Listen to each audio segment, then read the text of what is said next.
The shoplifting crisis is a nightmare. Here are 5 things this ex-NYPD inspector wants you to know. The shoplifting crisis is a national nightmare. This former New York police inspector wants you to know these 5 essential things about the spike in theft. Viral videos of store lootings have become such an evening news staple, they no longer shock.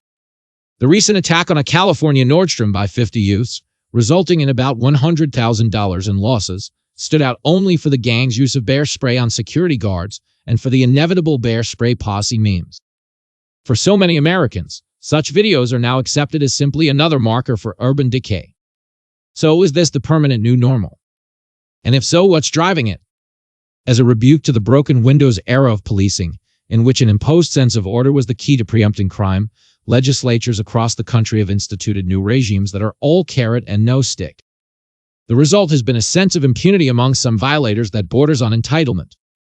For instance, as even the New York Times has acknowledged, roughly 1/3 of all NYC shoplifting crimes are committed by a core group of just 327 perpetrators.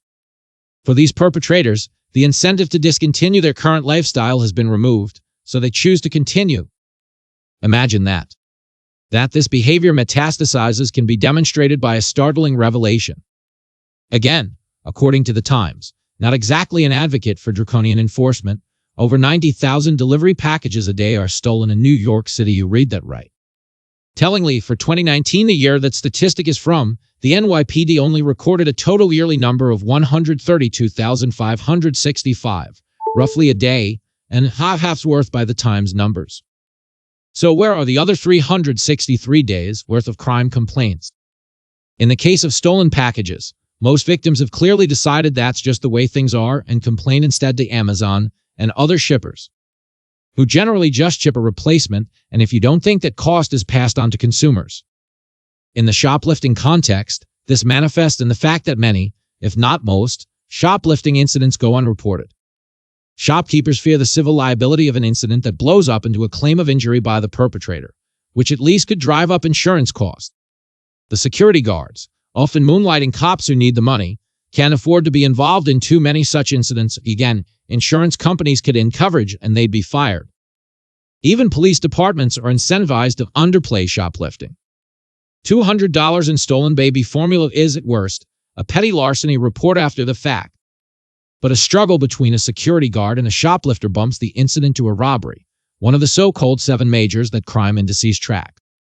No precinct commander wants a robbery spike due to escalated petty thefts. Is it any wonder New York City locks up its toothpaste? The fact that 50 youths could arrive at a single location and simultaneously charge a luxury store, and that, as we've noted, this is not unique, points to an obvious level of coordination. Most likely, through the use of difficult-to-penetrate instant messages and encrypted phone apps like Telegram. Alas, the value of this smash-and-grab tactic was amply demonstrated during the summer 2020 riots. The lack of enforcement then must have struck many perpetrators as a revelation. I don't have to guess at that. By the way, I witnessed it firsthand. Much as with the traditional mafia, organization is a great force multiplier.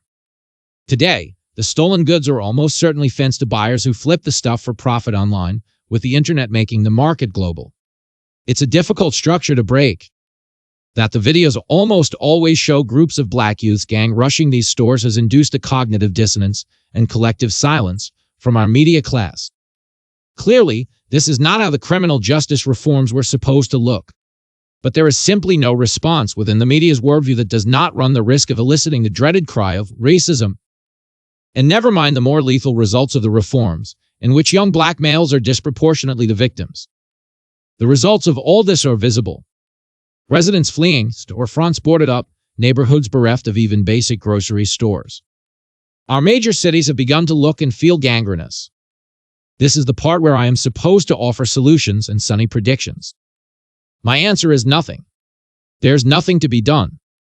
The progressive canon underpinning these conditions is so entrenched that nuances like plummeting quality of life and corporate flight barely register. And so, we're faced with a discomforting, even tragic, conclusion. Yes, this is the new normal in our cities. Let's not kid ourselves, folks. This is it. If you can live with that, fine. If not, you have 2 options. You can physically fight back, as 2 convenience store owners did recently in a predictably viral video.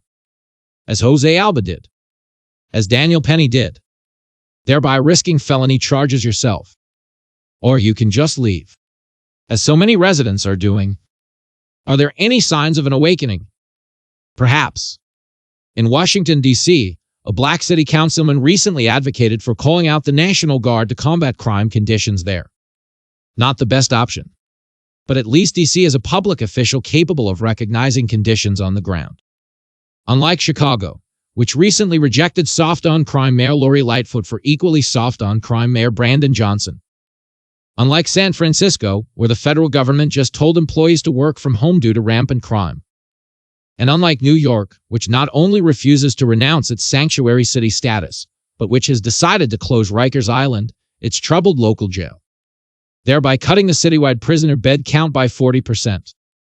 You think New York locks up nobody now? We're about to cut the incarceration rate here by nearly half. In a town that incarcerates its toothpaste. Do these sound like municipalities looking to reset the new normal to you?